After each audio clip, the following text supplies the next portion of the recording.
unification that is taking place, that is going to occur.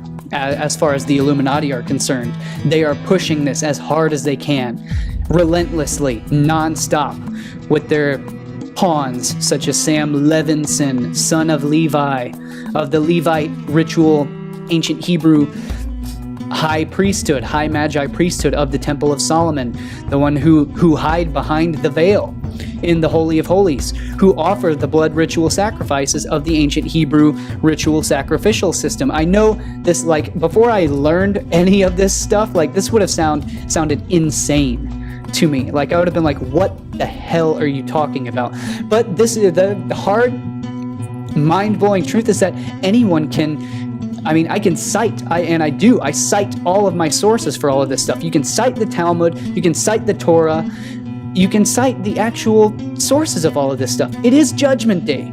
Yom Kippur is the Islamic Day of Judgment.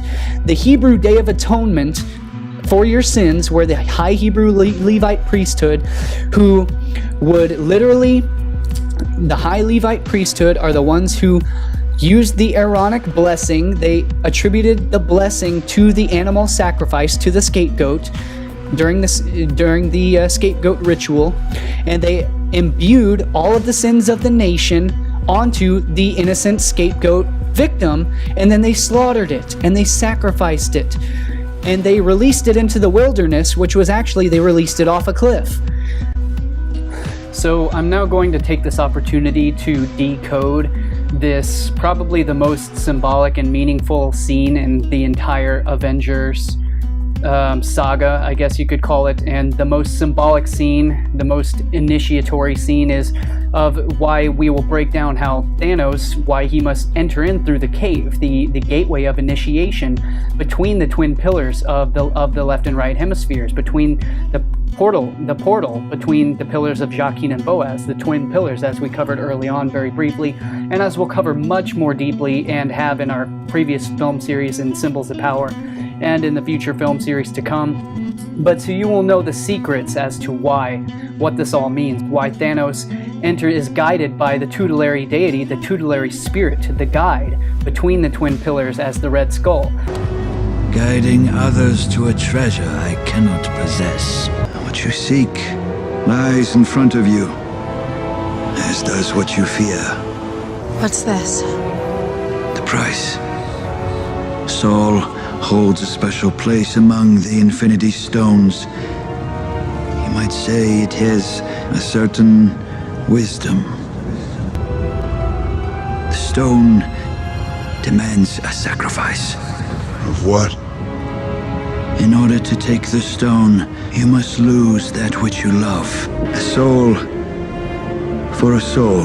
That should be a 101 2 Echo X-ray. 2 Echo X-ray, roger. So the mystery of the 101 is something that I've been wanting and desiring to cover for a long time, because it's extremely powerful and extremely significant, and it plays into so much. Is so fundamental and so foundational to not just my work, but to the universal work, the great work, the universal truth. And so I've been meaning, we will cover this more deeply along the same lines of the same content that has appeared in other of my videos that I still need to get to finishing. One of them being the Las Vegas event of 2017, of the Las Vegas Harvest, and then another one being just an overall overarching theme that I will show you visual graphics of here. But so this is, again, the significance of the 101. I've noticed this for a long while, for the several years that I had been living in California. And there's also the Highway 88, but yeah, so the 101 is highly significant. It represents the mysteries of death and rebirth itself. It is literally, it's the twin pillars and the gateway where the journey, the mystery of death ends, but also yet begins as the journey of the initiation into consciousness through the twin pillars of the left and right hemisphere, through the pineal gland, the gateway, the all-seeing eye, linked to the ancient Egyptian mysteries, what was Sirius, the link from the pineal gland to Sirius, which was considered where the kings go after death. The pathway, the journey of kings, the transmigration of the soul, the pathway of the kings to become gods and deities as the stars in the heavens, the link between consciousness of the earth to the consciousness of Sirius. So this was the ancient Egyptian mysteries of death and rebirth. So thus far, I've only given a brief cursory overview of all of my symbolism, and I haven't delved deep, fully explaining each one of the symbols and each one of the examples of where we find the gateway of initiation of the 101, the entry into the portal of initiation. And so I want to deeply cover each one of these examples of how many places and how many ways we find these recurring themes of the entrance into the temples of the mysteries and the temples of initiation. So it comes from the very sacred physiology, the physiology of the human being itself, with the entry of the mysteries into the temple of the mystery schools of Freemasonry, the twin pillars of the left and right hemispheres, Jachin and Boaz, which represents masculine and feminine, sun and moon. It represents the solar path, the lunar path, and the middle gateway, the middle pillar of equilibrium, is known as the stellar path. It is the astral path, astral meaning star, meaning the pathway, the gateway, the stairway to heaven, the stairway to the stars, which in the human physiology is represented as the central pillar called the Shushumna, the central axis known as the axis mundi across comparative cultural mythology, as we covered in Symbols of Power Part 3, representing the human spinal column, literally the stairway, the ladder, Jacob's ladder to heaven, Jacob's beanstalk, Jack and the beanstalk, that you climb the beanstalk to the land of the heavens, to where the ancient Egyptian mysteries, you had the Jed pillar representing the human spine, which climbs the stairway to Sirius, the gateway to the portal to the heavens, to the gateway of the gods, the gateway of the immortality, the immortal resurrection, where you earn your place among the stars and your soul amongst the heavens, in the astral, in other words, amongst the stars. Represented in ancient esoteric Kundalini symbolism as the Ida and Pingala, as the twin serpents, representing the twin pillars, again, of masculine and feminine polarities, the masculine and feminine duality, all of this symbolism coming from the actual physics, the toroidal electromagnetic physics of cosmology.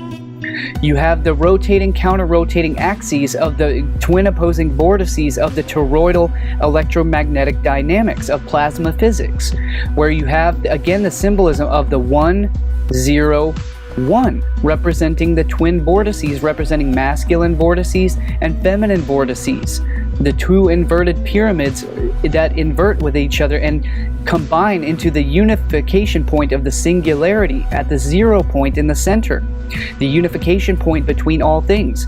You have two currents. You have masculine and feminine, electric, which is masculine, El, meaning the light, the electricity of God, the masculine aspect of God, and the feminine, the magnetic, the magic, the magnetism, the Magdalena, the magi, the magic, the mysteries of magnetism. The female sucks inward, is magnetic, and the masculine is electric and shoots and emits his electric impulse in order to both unite and create the sex magic of the Big Bang at the singularity point and the 0 point between the two polarities, where all of creation is birthed and all of creation returns to the singularity, the 0 point.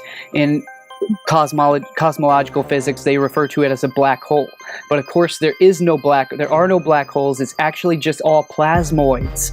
It's electromagnetic plasmoid physics. And so again, the 0 point is the birth point. It is the monad. This is the symbolism of DC Comics' Green Lantern Corps, representing literally the plasma physics of the universal cosmology. And of course, the Green Lantern Corps is all about essentially the saviors of the universe. They are the Green Lantern Corps are the defenders of all things good in the universe, the defenders of light. represented by the singularity of the 0 point at the center, represented by the twin opposing vortices of the hourglass figure, representing the immortal cycles of time and reincarnation, and the immortal cycles of physics itself, the physics of nature and of the cosmos itself, the secrets and the mysteries of all of creation, of universal nature.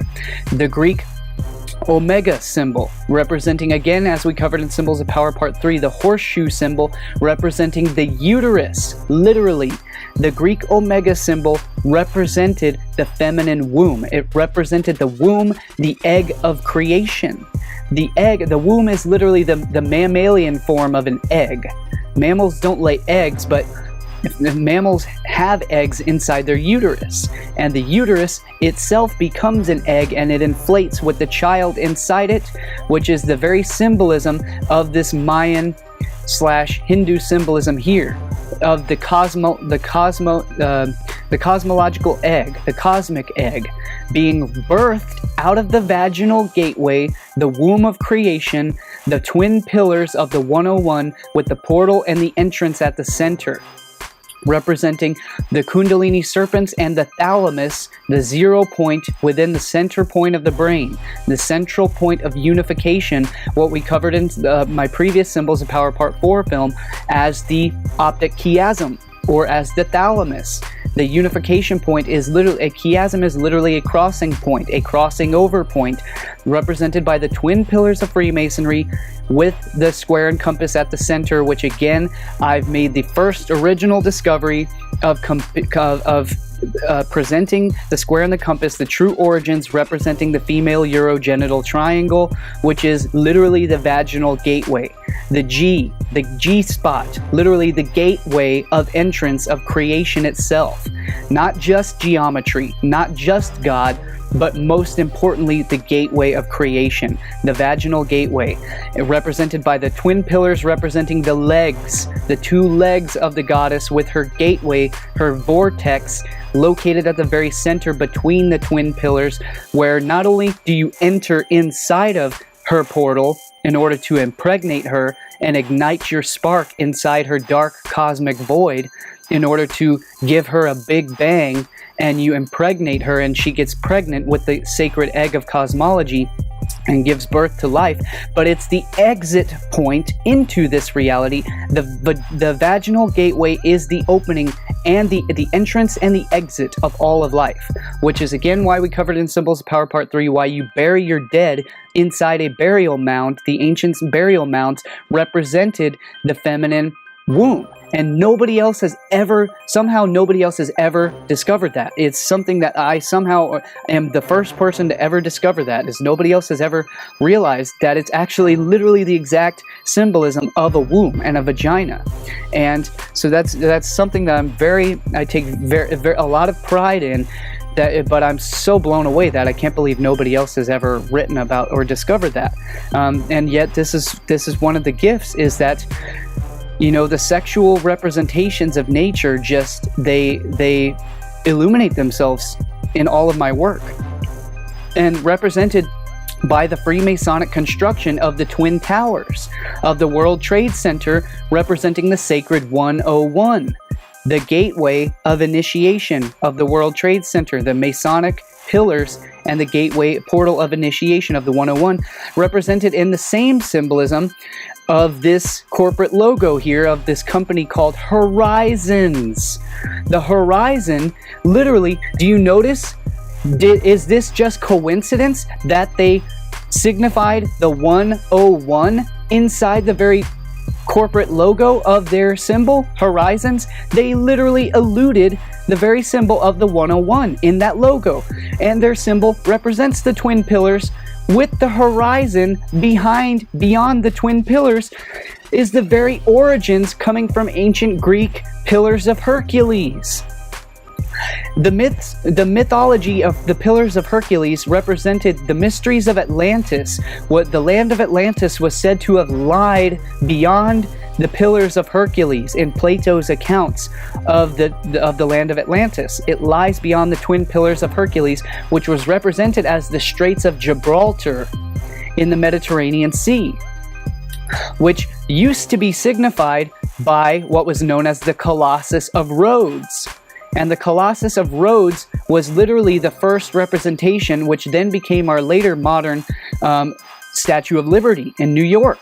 And the Statue of Liberty in New York is overlooking the World Trade Center, the Twin Towers, the Twin Pillars of Hercules, the Pillars of Jachin and Boaz, the entrance into the sacred Temple of Solomon, Sol Oman, Sol meaning sun, S-O-L, Sol meaning sun, M-O-N, Man meaning moon, the Temple of the Sun and the Moon, the Temple of Masculine and Feminine, the sun which lies beyond on the horizon beyond the twin pillars of the Straits of Gibraltar, representing the flame of enlightenment, the immortal flame of eternal immortality and enlightenment, the solar rays of the halo of Halos, the solar sun, where you enter into the gateway between the Straits of Gibraltar. Underneath the legs of the Colossus of Rhodes, you enter into between the two legs, between the two pillars of Sheela Nagig, the ancient mythological archetypal representation of Sheela Nagig, the cosmic mother, the sacred void, represented in ancient Hindu temple symbolism of the goddess initiation into her gateway through the Vagina Dentata, represented as the vaginal passageway, which was said to have contained teeth, where the initiate must pass through the teeth,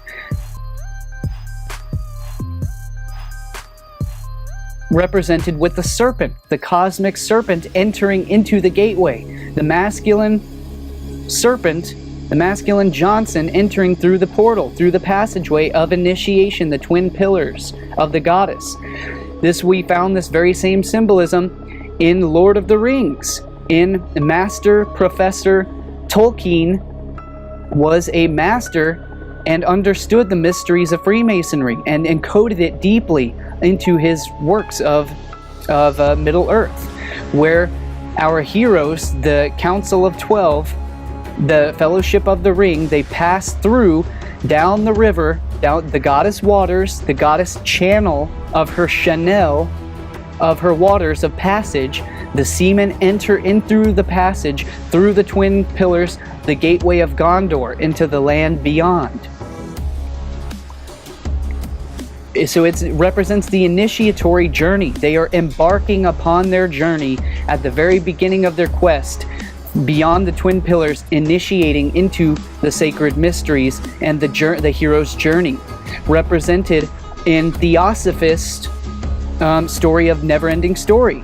I forget the guy who created it, but he was a well-known, long-term practicing Theosophist, and he encoded the mysteries of the universe and the mysteries of the esoteric mystery schools in that work of the Never-Ending Story, a true masterpiece.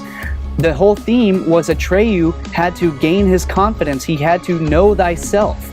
Like the ancient Greek temples over the Temple of Delphi read Temet Noshe, meaning know thyself. From the ancient Egyptian mystery schools, meaning he whoever shall know thyself, the kingdom of heaven lies within, and whoever shall know thyself shall find it. You must come to know yourself. You must be confident in your own abilities in order to successfully pass through the gateways of initiation. Otherwise, you will be destroyed upon entry. Just as the gateway of initiation, the initiate who had impure intentions and who did not pass through the dark night of the soul beforehand was destroyed by his own ego, by his own folly. And he did not pass through the wings of the cherubim into the Ark of the Covenant within, inside the Holy of Holies, inside the central portion of the brain, beyond the gate of the sphenoid bone, into the Ark of the Covenant. And again, here's the sacred lantern symbolism, the green lantern symbolism of the 101, of the portal, the gateway of the heart, the green initiation, the central pillars of the heart. And also we found it in master esotericist Steven Spielberg's newest film, Ready Player One, which was all about the initiatory process and encoded the deep symbolism of the Kundalini serpents. It was all about finding the golden egg, The golden egg, the sun, the inner sunlight within us between the twin pillars. That whole theme of Ready Player One was about finding the golden Easter egg. And when he finally found the golden Easter egg, it was located. What was the symbolism they showed? They showed the symbolism of the two Kundalini serpents upholding the thalamus and the golden egg, which he then seized. Just as a very symbolism of Jack and the Beanstalk, where he ascended the beanstalk, the ladder to heaven, and he had to find the golden goose egg and return back to Earth with the prize he had stolen from the gods, from the giants, up in the clouds. He stole the golden goose egg and returned back to Earth from the heavens. Just as Prometheus stole the fire of the gods, the treasure, the food of the gods, and returned it back to Earth and gave it to humanity, which became our wisdom of the esoteric mystery schools, which is the golden egg, the light of the sun, the eternal flame of consciousness that we embark upon and go upon our hero's journey through the gateway of initiation to attain the sacred mysteries and the knowledge of self-mastery and self-illumination.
Just as depicted in Steven Spielberg's Ready Player One. Join the quest. This is literally the promo graphic for that film that was hanging outside of the theaters promoting this film.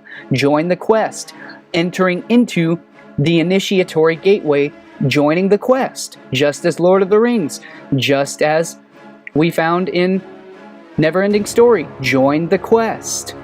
Join the sacred mystery schools. Join the Freemasons through the gateway of initiation. Inquire within. Inquire within not just the temple, but the temple is within yourself. The Temple of Solomon represents the human body. The true temple of God is within you. And whosoever shall know themselves shall find it.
And so this literally represents the essence of sacrifice, of typically inner self metaphorical sacrifice to a new self, but also has been used for thousands of years as an external proxy sacrifice, physical sacrifice, many forms, in the forms of the scapegoat, of the Azazel goat, many different rituals throughout ancient Hebrew, and so very, very significant. And so this is the mystery of the 101, and this, I've got full presentations written, and will be books as well, that's going so much deeper into this significance here, again in this full presentation, so we won't cover hardly any of this here.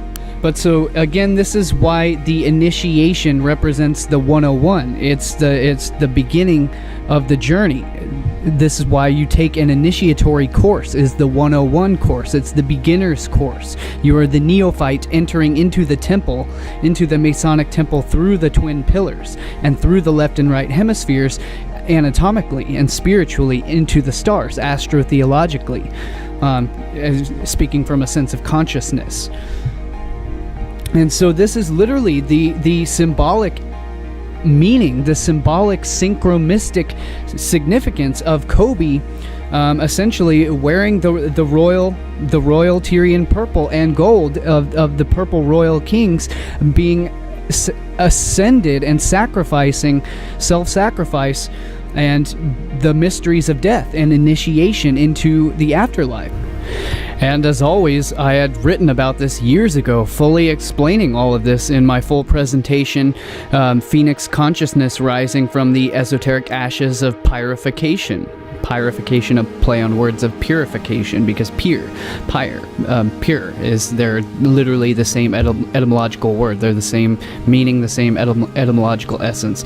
But so the essence of this is literally the phoenix, the ancient Egyptian phoenix, the Bennu bird, was literally derived, rather than the ibis, was actually rather derived from the purple heron, which was literally the colors of the sunset, of the evening, the time between the cross transition between worlds of day and night, where the sunset, the horizon, is the colors of amber, orange, and purple, the colors of royalty, the colors of transition or crossing over, the crossroads between life and death, day and night, between realms, which is literally why the phoenix is representative of the orange and the purple, or the orange and gold, the purple and gold, the colors of death and rebirth and resurrection. Literally, this is the essence, this is the ritual. It's known as crossing the abyss, which is also the name of my second channel, which you guys should go and subscribe to if you're not already subscribed. Crossing the abyss. So this is the essence of crossing the abyss from life into death, the crossing the threshold between the two realms, between the two worlds, is literally the symbolic, whether you want to consider this, something orchestrated or just divinely, miraculously, synchromystically organized, however you want to view this, as just random wild coincidence or personal apophenia, seeing obvious symbolic patterns in all of this that clearly tells a very meaningful story. But this is the mystery of synchromysticism, is it doesn't have to automatically have meaning for the sync itself to be meaningful. The language of synchronicity, the language of sync for short, as we call it, is far deeper than we can typically comprehend. But as we start to see these syncs and the patterns come together and the web begin to connect things, you begin to understand a higher level of language, because the energetics, the structure of energetics in physics and in the universe is literally the energetic pattern it's the self-organizing principle. This is the principle that organizes not just events but pathways of energy flow. And so this is the underlying energetic structure that we physically witness in life through the form of synchronicity. As far as events, chronological or simultaneous events occurring in the physical world. This is what we see it manifested as physically. But again, it's a form of synchromystic sigil magic, a form of There's an interesting alternative perspective through synchromysticism where the act of creating such cartoons and scripts sort of acts as a form of sigil magic or sympathetic magic or proxy magic in the form of mentally creating a concept, an egregore, a thought, a concept, and through the act of writing it with the hand, essentially bringing your thoughts into the physical world through the act of writing or through the hand, a sort of talismanic signature that when combined with a large viewing audience or many conscious points of consciousness focusing on your talismanic signature that you have created, through that act of so many people using their two visual eyes and their third inner visual eye to focus and triangulate their point of awareness, their points of consciousness, that many points of awareness, paying into or attention to that talisman actually narrows down, statistically it narrows the odds, such as if you were to notice this in random number generators, the act of consciousness can actually affect the outcome of the random number generators, actually makes the random numbers become more coherent. So it's that act of focus that actually makes the energy coherent, becomes more coherent, which dramatically reduces the astronomical odds of some type of random event occurring, and it actually makes it much more predictable, makes it much more probable, or possibly actually even manifesting in physical reality. First, manifesting it on the causal level or the mental level, and through the public energy organizes that probability and enhances the probability of it occurring, a form of sympathetic vibratory resonance.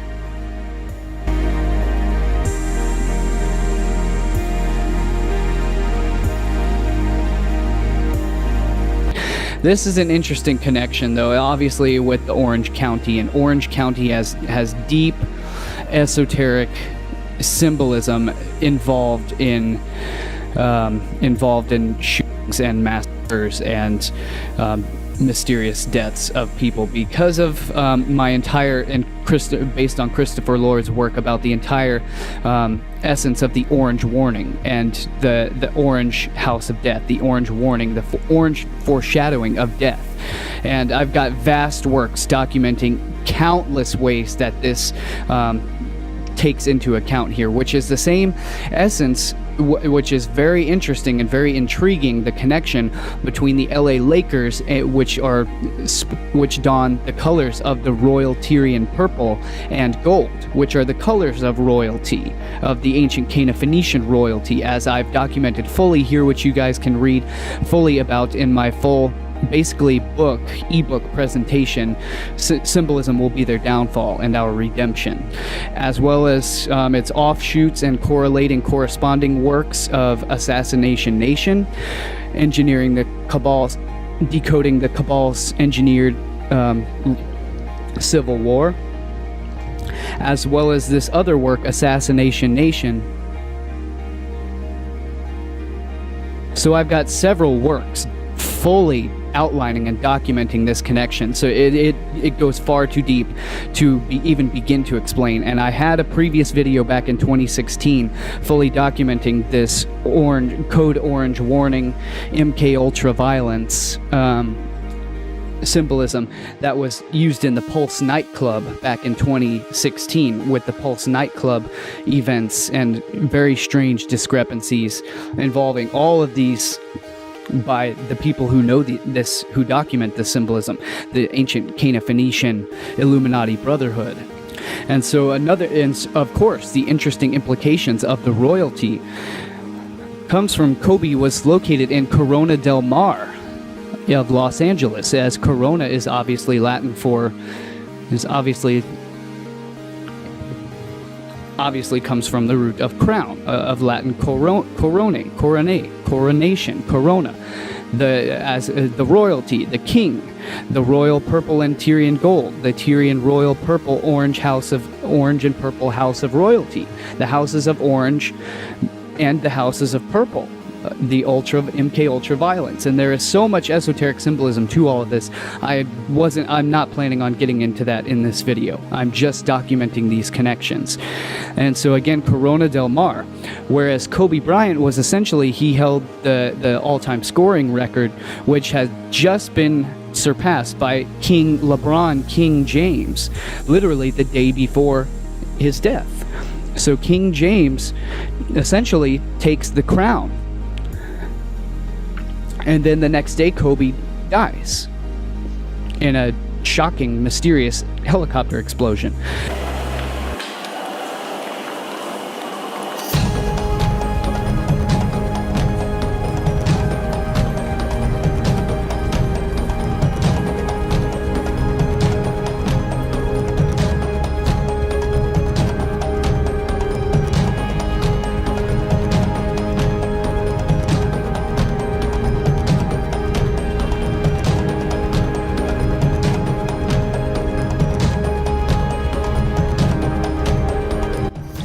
And we all know about the certain massacres and certain events that have taken place at the Olympics as well.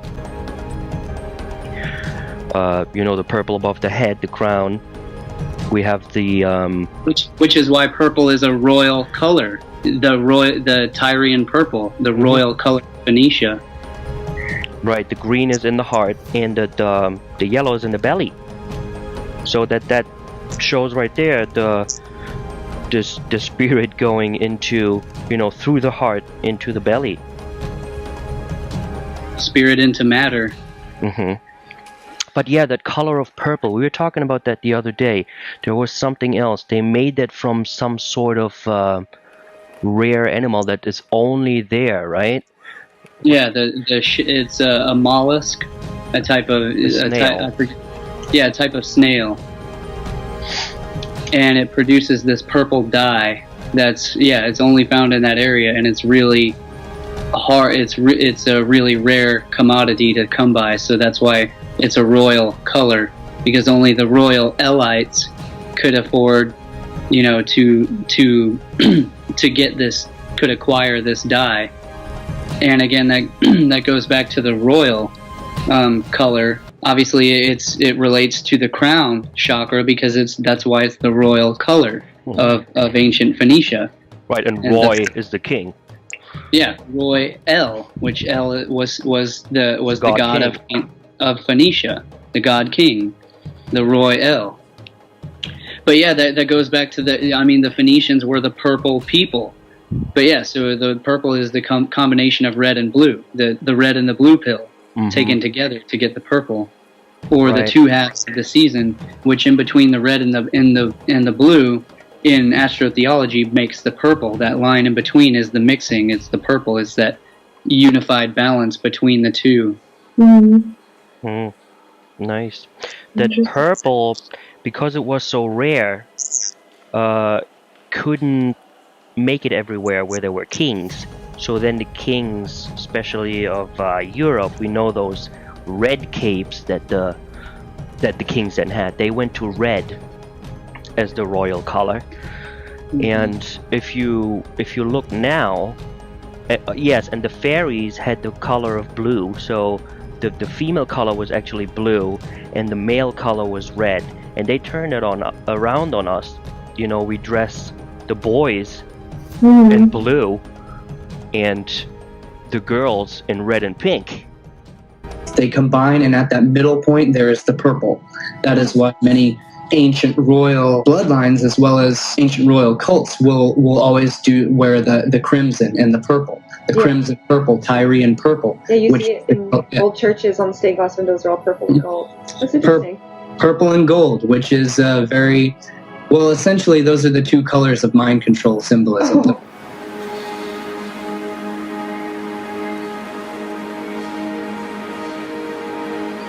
Colors of mind control symbolism. Because they come from the Royal Dutch House of Orange, which is related to the House of Windsor. They're all essentially the same family bloodlines, but the royal purple, when you start to really understand the purple and the orange, you will never look at Hollywood the same way again. You'll realize that all the movies are, especially the very esoteric ones, they always show you the orange and the purple color scheme. Or the orange and gold, they go together.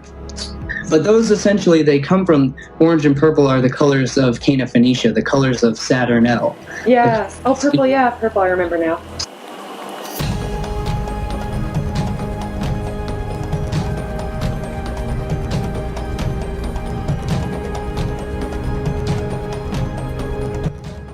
Orange is the esoteric color of warning in the ember months of the year, such as November and December, when the sun has gone into its ember state of the year, which is at its low point just before it dies its death at the winter solstice, where it will then be reborn again at the spring as the color green, in the green spring of fertility. So the ember months are when the sun has become ember or amber orange, which is the sun's warning just before it dies and then will be reborn again. So the orange is the color of warning, as in the Amber Alert, as in Code Orange, which is the state of alert for terrorist threats, which is a stage just below Red Alert, which is the highest state of warning. The bull god, El, Cronus, or Saturn, was the most high of the Bible, and thus wore the crown, which comes from the word crone, or Cronus, who was the old crone. The crown, or Charon, comes from Cronus, and corona, which comes from the sun. A corona is a halo, a crown. The etymology of crown comes from Latin corona, a gaseous envelope of the sun and other stars. Hence, a crown symbolizing the rays of the sun. Corona and crown come from Greek koroné, meaning anything curved, a kind of crown, which comes from the curve of the golden rings of Saturn. Saturn, who is known as Lord of the Rings, and is also known as the Greek god Kronos, or Father Time, who gives us the word chronology, crown, coronation, corona, crone, which is exactly why all who wear crowns are literally cronies. Kronos, who in ancient times was known as the best sun during the golden age of Kronos, who was the king of the age because he emitted a glorious halo.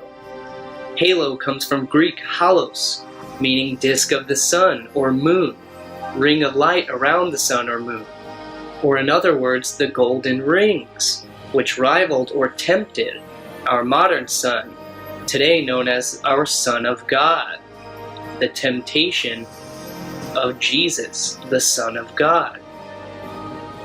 And this is exactly why to this day we still pay homage to this best son by wearing golden wedding rings as well as earrings.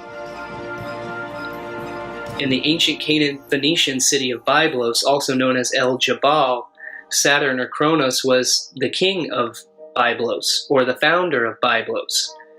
Kronos was known as the god El, the Most High, and was described as twin pillars, or twin towers. The number 11, because the two L's are even. They are parallel to one another. They are parallel. They are literally a pair of L's. And that's all I have for you guys today. May your souls shine among the stars, and may the light of the heavens shine within you. And why he must now sacrifice his most beloved, his firstborn child, just as the ancient Hebrew Old Testament sacrifice of the firstborn child of Isaac and Abraham, sacrificing your firstborn, the most loved. The price.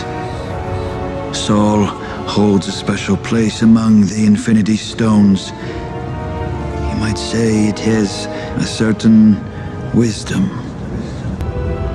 And why they show you the symbolism of the rising phoenix, the symbolism of the symbol of sacrifice, where you sacrifice yourself between the twin pillars during your gateway of initiation in order to be reborn as your new self into your initiatory power, as the purple tyrannical tyrant of tyranny of the Tyrian purple Phoenician phoenix, of ancient Phoenician of Tyre, of Tyrian purple, is the same character as Ozymandias, who is the rising phoenix, the character of sacrifice, who sacrifices half of the population in order to achieve the end game, to achieve the end goal. And yet again, this is exactly why I've covered in my full ebook article presentations, is this is the exact representation of why they depict the phoenix or the sacred owl rising, sitting atop the truncated pyramid in Washington, D.C. It's representing the ascended spirit, the ascended winged crown of ascension, the winged sun of the ancient Phoenician phoenix of consciousness, and signifying enlightenment and the death and resurrection and rebirth of eternal immortality and immortal spirit, the infinity war, the infinite war, the ascension of holy consciousness, and the infinite spirit. And see my full presentations linked in the description box in the video below, and at patreon.com/liftingtheveil for so much more of these full exclusive content. Which is why it's depicted at Burning Man, the very symbol of the rising phoenix, the very symbol of the eternal Star Wars, the Star Wars of the Phoenix Squadron, which was the very beginning of the rebellion of Phoenix Squadron, which is why it's the symbol of the Rebel Alliance, is the Phoenix of the Umpangong. And so yet again, now you finally understand through, this is my entirely own original work and discoveries of the sacred symbolism of sacrifice depicted in Infinity War, in Avengers Infinity War, related to why at Black Rock City and Burning Man they depict the ancient symbolism of the ascension of the rising phoenix, of death and rebirth and sacrifice, representing the burning of the man, the burning sacrifice, the purification ritual of pyrification, literally representing the infinite war, infinite war symbolism of Avengers, the ascension of consciousness through the Stargate, through the portal of the pineal gland of consciousness, the holy mountain, the Axis Mundi, the world pillar, all the symbolism the world over, entrance through the Stargate to the sacred representation of the Yao, literally meaning the infinite year. The Yao, the pillar, the Alpha, and the Omega. The radii, Alpha, Omega. Literally the Yao, the literal symbolism of the human consciousness, of the human ascension, of representing human anatomy, of the pineal gland, which is the capstone of enlightenment, literally the chief cornerstone, the representation of Christ in the Bible as the chief cornerstone, as the death and the resurrection, the eternal symbolism of consciousness and enlightenment, ascending the holy mountain to receive the covenant of the two tablets atop Mount Sinai, where you must sacrifice and make the ultimate sacrifice in order to ascend, in order to achieve a higher level of consciousness, a higher understanding, at the tip of the pyramid, at the tip of the apex of the apex of enlightenment. In every symbolism, in every ancient Egyptian ritual, in all of our modern Hollywood symbols, in the Las Vegas Route 91 harvest sacrifice ritual, in Star Wars Crimson Empire, all infinite same symbolism. Literally, this is the exact same symbolism of the Salk Institute. They have a sacrificial altar, an altar of sacrifice for consciousness enlightenment at the Salk Institute as well, through Crimson Golden Dawn. Crimson Dawn of Star Wars, Han Solo, the DC Comics Orange Lantern Corps, the Order of the Black Sun, the Crimson Empire of Star Wars, the Council of Blood, as above, so below. And once again, we find this very same Illuminati Ascension symbolism, again representing the symbols of the Alpha, Omega, of the first, the beginning and the end, the infinite creation of all things, of spiritual ascension, of enlightenment, Alpha and Omega. We find it in the Manchester Eye, in what's the Ferris wheel known as the Eye of Manchester, as in the all-seeing Eye of Manchester, as well as the very same symbolism in the layout of the Hoover Dam in Las Vegas, Nevada. at the Terrazzo Plaza. The very same symbolism that I happened to notice on the floor, on the lobby floor of a Century 13 movie theater in California when I went to go see a movie in an orange and purple movie theater of Century Theaters. They had the very same Illuminati all-seeing Alpha Omega symbolism on the floor, the tile floor in the lobby. Same thing with, they had lights all throughout each of the theaters that had the very same symbolism refracting through a pane with the lights of red and blue, depicting the duality, the polarities of nature, ascending to the infinite white light of ascension. And it goes on and on and on. I could give literally countless examples of illumination of the Illuminati symbolism. It's infinite. I could go in countless infinite examples explaining the original symbolism and these original discoveries never before revealed, which all comes from the ancient Hebrew blood sacrificial system of the scapegoat ritual of releasing the sacrificial victim off of the ledge, off of the cliff. The same ritual as the 9/11 sacrifice ritual of releasing the victim off from between the twin pillars, the twin towers. Same energy signature as New York? 10 times bigger. So now you will understand, you will have the wisdom and understanding to know the secrets of the universe, of what it is all about, of why Hollywood is showing you the secrets of the universe, of the initiation rituals of blood sacrifice, in order to achieve the the spoils of the soul stone between the 12 stones, the sacred stones of the ancient Hebrew Levite priesthood, of the breastplate. Same energy signature as New York? 10 times bigger.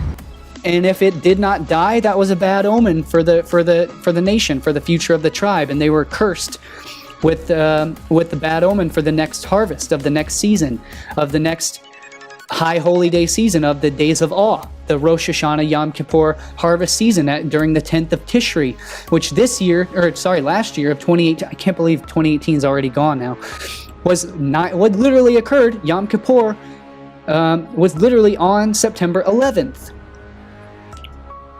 Or was that 21st? No, that was the autumn equinox.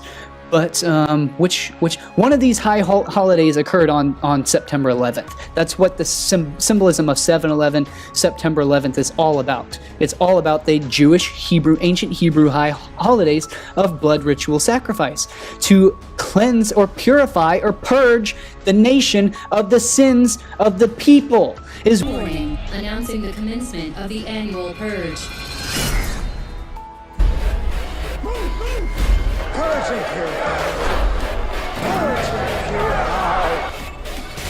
What the ancient Hebrew Levite Levitican Aaronic priesthood, the high magi Illuminati brotherhood, this is what they actually believe. They literally believe, and I've cited, I will be showing and explaining all of this in these full book and film publications. Irrefutably, you can't argue against this. You can't say I'm this crazy conspiracy theorist. It's legitimate fact, and it's simple fact of I mean, anyone can look it up. That's what it's called, the Hebrew sacrificial system. That's what it is.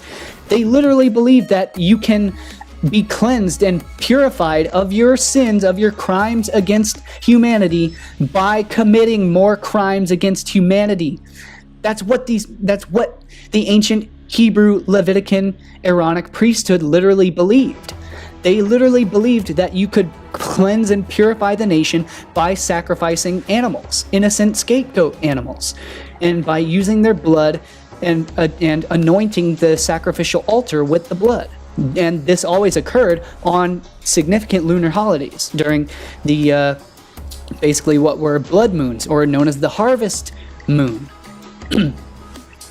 of the ancient Hebrew times. And it's all here. I mean, it's all here. I'm just sort of trying to regurgitate it off this, and I shouldn't even be revealing this without getting deep into it, because I'm going to sound like a crazy person, and you're going to think I'm nuts because because you're not getting the full depth, the deep state of delusion that people are in. But I'm getting redundant here. I think we're going to call it a day. I wasn't even planning on getting into that. May your souls shine among the stars, and may the light of the heavens shine within you. I'd love to hear your comments on that in the section down below, so that way I can go through and read some of what you have to say about it. If this is the type of content that interests you, make sure to check out my full presentations, as well as my further research, my further films, and my previous videos that you can find in the full archives at patreon.com/liftingtheveil. The link will be in the description below, and all my cited source links will be in that article description as well. And I'm sorry I didn't want to make this too long. I wanted to make this a short video. And as always, I want to thank you guys for taking the time to watch my videos. If you enjoy this information, please share it around with anyone who you think might also appreciate the information. It's my greatest passion, and my purpose and my mission is to continue to produce genuinely inspired and meaningful, uplifting content, intellectual pieces of art. We haven't even begun to scratch the surface of just how much info is ready and waiting to be produced. I can't even keep up with the amount of output, let alone the amount of writing that is coming through. We haven't even gotten started yet. We are just warming up. Please help me continue in this mission. And check out the merch in the links below. Help support my channel that way, or support my channel on patreon.com/liftingtheveil. Links in the description below. And I will see you guys in the next video. There is so much more content coming up.